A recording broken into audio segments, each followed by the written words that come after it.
Hello and welcome to our channel, the Alabama Renaissance Fair. I'm Christopher Crossland, and today I have a very special guest returning, Dr. Lowe. Welcome. Thank you. It's a pleasure to be back and to share some thoughts with you. What today is on the menu? Well, I thought we'd talk a bit about how food was preserved in the ancient world. That sounds pretty good, right before lunch. I love it. Exactly. And how are we going to start this off?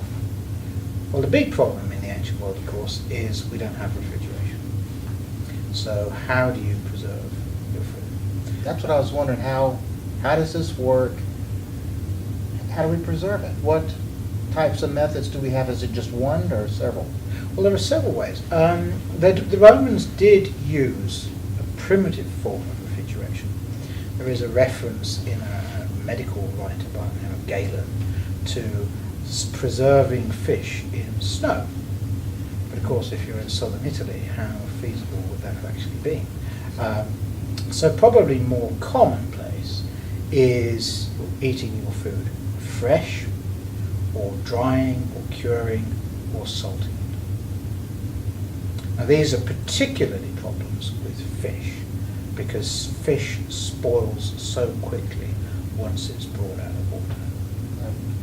And there's a 1st century AD astronomical poem, very bizarre, very entertaining but very bizarre poem by a man by the name of Manilius, who says that the fishermen would catch their fish, drag them onto the beach and immediately start cutting up and preserving the fish because the spoilage organisms start working so rapidly after the catch. Was this a community event to preserve the fish, or did one person do it all? Absolutely, it's a community event if you believe Manilius. The Romans used all sorts of different species of fish. They particularly favoured things like sea bass and mackerel. But the one species that provides a bulk quantity of fish is tuna. And the tuna migrates through the Mediterranean, through the Straits of Gibraltar, and round to the Black Sea to spawn, and then back out of the Mediterranean between April and October. So you get two opportunities when there is a mass of large fish available to be consumed. And even to this day, whole communities come out, for example, in Sicily, to catch the fish in fish traps as they go through the Mediterranean. And you can chart the route of the migrating tuna by the number of fish preservation factories in Sicily, in Tunisia, in southern Spain, Morocco, and into the Black Sea. Okay. I participated in the California when they have the little fish. Oh, and right, I've yes. done that before. Well, they use little fish as well, like anchovies, but you preserve them whole. The tuna you cut up into blocks of flesh and then preserve them that way. The anchovies you put in a vat and you preserve them whole. So how does this work for the diet, preserving it for a long period of time? You had mentioned salt. Yeah. So how does this work for the diet? How does this taste Well, and flavors? There's actually a couple of ways that the salting works. If you're going to salt fish, we have a couple of recipes by agricultural writers for dry salting and wet salting. And basically you put the fish or the pork, it's the same process, in a vat with layers of salt, and you ensure that the meat becomes fully immersed in salt. And the result is something which has a moderate preservative potential. If you want a better preservative potential, you produce a thing called fish sauce, which is the standard Latin term is garum. And we have a couple of recipes for making garum from the medieval period that are tacked onto, like there's a medieval manuscript of a medical book by Gargilius Martialis, and they tack a recipe on the end. And there's a Roman history by Rufius Festus. But there's a 10th century Greek agricultural manual called the Geoponica that says that there are two ways you salt fish sauce. The first is a technique of dry salting, whereby you put alternating layers of fish and salt in a vat and let it ferment in the sun for a period of up to 3 months. As you can imagine, this is a very idiosyncratic method and a method that is unappealing. So ancient writers like Pliny and Seneca call it putrefaction. There's a 5th century Greek comedian says that you drown me in this pickle, salted fish. And in 1912, a man by the name of William Radcliffe wrote a book called A History of Fishing. And he said that it would have been impossible to tell the difference between a salted fish and a putrid cat, except by the bones. It is such a foul and idiosyncratic concoction. I worry about just leaving tuna fish out for 30 minutes, much less days. Three months, exactly. Wow. Yeah. Now the other method is a shorter method. It's a method of brining. You put it in a salt water mixture, and then you cook it in a pot, and you reduce it until it's salty enough to float an egg, and that's how you produce it. But the end result is a very idiosyncratic mix. Can I play a trick on you? Yes, you may. I think the audience would love to see that. Who wouldn't? This is some modern fish sauce. It's equivalent to the highest quality fish sauce, and it's still made in parts of the Mediterranean. And this particular bottle comes from Naples, where they still make it in basically the same method as the Roman. But this is the very best Roman fish sauce. Take a whiff of that.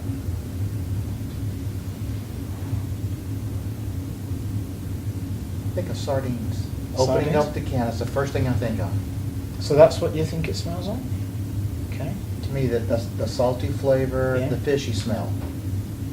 Do you like it? That don't smell too bad. Yeah, doesn't smell too bad. Quite pungent. Mm-hmm. But I love fish. Yeah. That's my second meat choice is fish. Right. So I'm asking this to the wrong person then. Yeah. The reason why it smells this way is because the endogenous fish enzymes in the muscle tissue of the fish decay into amino acids and peptidases, which give it a particular flavour. And we do have samples of Roman fish sauce, and I had the pleasure of helping analyse some of the fish residue from Pompeii, and we found that it consists of primarily monosodium glutamate, MSG, which means that it has an umami flavour, like in Oriental food. Right. And then glycine and alanine are the next two taste imparting elements, which give it a fishy or a cheesy flavour. And it's actually been likened to Limburger cheese many years ago. It's a very idiosyncratic thing. But the thing is, this is a diet where most people have a fairly limited access to meat, because it doesn't preserve well. Romans said that the best choice was to eat things fresh. Right. And they even have fish ponds by the dining room, because Roman senators liked to be able to pick the fish out of the fish pond and bang his head on the table, and there it is. It's that fresh. You want it wriggling in your dining room. But most of us aren't lucky enough to have access to that. So for a lot of the population, they have a rather bland diet. The Roman comedian Plautus in the 3rd century called the Romans portifagonades, which means porridge eaters. So they're all essentially eating a sort of porridge grits type meal. And I'm sure you don't eat your grits plain. You want something to enliven them. A little bit of butter. this is where you get your protein from. And so in a very bland diet, this is an important exception to the law. They do a huge trade in herbs and spices from India and the Far East because they're so desperate to get variety in that diet. That's pretty interesting right there. I like that. One of my question was, what about the health in eating these? Well, it is a major source of protein. Okay. But back in the early 1970s, a series of studies were made between Japanese immigrants in Hawaii. And they suggest that one of the corollaries of eating a diet rich in this sort of monosodium glutamate is that it causes stomach cancer. Now, we don't know why. Nitrates are a common feature of every food we eat, it's in plants, life and so on. But in the stomach, it reacts to bacteria to form nitrites. And these nitrites react to di- and trimethylamine that are present in the salted fish and fish sauce, which might lead to stomach cancer. What about the popularity?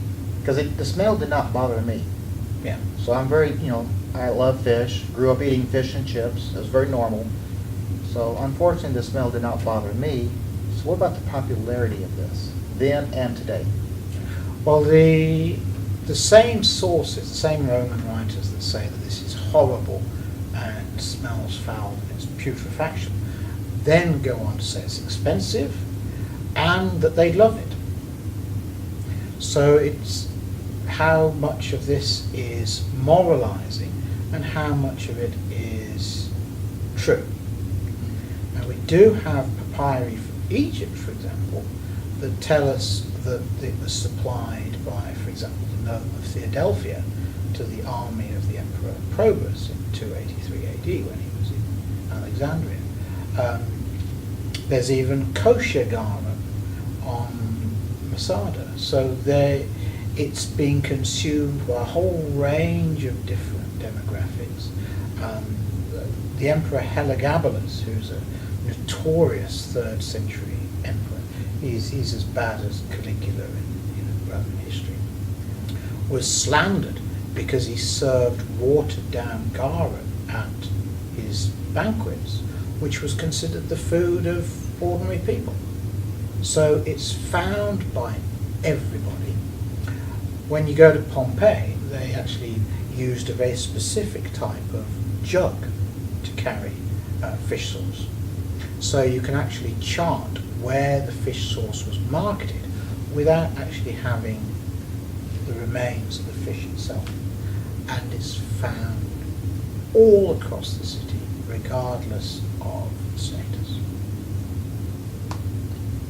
Back in the early 2000s, a sewer in Herculaneum was excavated, and it was found full of all sorts of domestic waste, including discarded food and household items, but also fish.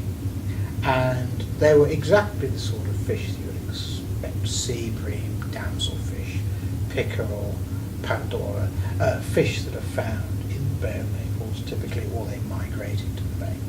But they also found fish like mackerel and anchovies that are salted. And so it's a very important and very popular part of the diet, regardless of your social status. How would a peasant, poor person, less means, how would they be able to get this? It would be a very rare occasion. Well, there are different types of fish sauce. There's the very high quality garum, which is, as you place the fish in a vat, the pulpy mass of fish bones sinks to the bottom, leaving a wine-coloured liquid at the top. And that's the high quality garum. That's the best stuff that you sell to the elite. But then as you go down, you've got the alec, which is the pulpy mass at the bottom, which you can sell to less discerning clientele. And then there are other types of fish sauce, like muria, which is probably just washed salted fish. So it's not as fishy, it's not as flavourful, it's more like a salty brine, and it's cheaper and nastier, and that's the sort of thing you give to your slaves. And you had said earlier about, was it actually fish tanks, or did they make like a pond where the emperors would pick and choose? And Well, that you have fish ponds by your dining table, so you can have your fresh fish. And the Emperor Tiberius, who's one of the great tyrants of Roman history, has a grotto, a dining grotto on the coast south of Rome, in a place called Spelonga. And the dining couch is in the middle of a giant fish pond swimming pool. So you are literally, you are in a swimming pool when you eat your fish. And you plunk it straight out. But this is a very upwardly mobile society. You think of Trimalchio in Petronius's Satyricon. Everybody aspires to be the next rung in the social ladder. So even if the emperor has a luxury swimming pool, you and I have a pond next to our dining table because we're not as wealthy. right. Oh yeah. This stuff is so popular that actually overfishing was a problem. Satirical writers are the only people who really talk about fish in any big way because it's not an appropriate topic. And Juvenal in the 1st century AD describes how there's no fish in the Tiber anymore, that you get fish bloated on sewage because that's the only thing you can catch in the Tiber now. And the Romans actually moved fish stocks from other parts of the Mediterranean. So the fleet commander in Mycenae, a man by the name of Octatus, brings peacock wrasse from the Aegean and transplants them to the Tyrrhenian coast of Rome because it's replenishing fish stocks, but replenishing fish stocks with a new fish, a new taste for the gourmets. But there was a massive undertaking, a fish that has to breathe, the water and from place to place. So that's Absolutely, and we do actually have one surviving boat that was used to transport live fish like this. Mm-hmm. It was found in 1959 when they were building the airport of Fiumicino, just outside Rome. And what it has, it's only a small boat, but it has in the centre of the boat a wooden box that has holes in the bottom. So you catch your fish, you put them in the box in the middle that is full of salt water, so you can keep the fish alive as you go along the coast. And then when you come to the estuary and you're now going into fresh water, you close up the holes at the bottom, so you keep salt water in the fish tank as you take it up the Tiber to Rome. I see you had brought some other things there. Absolutely. What else do we have?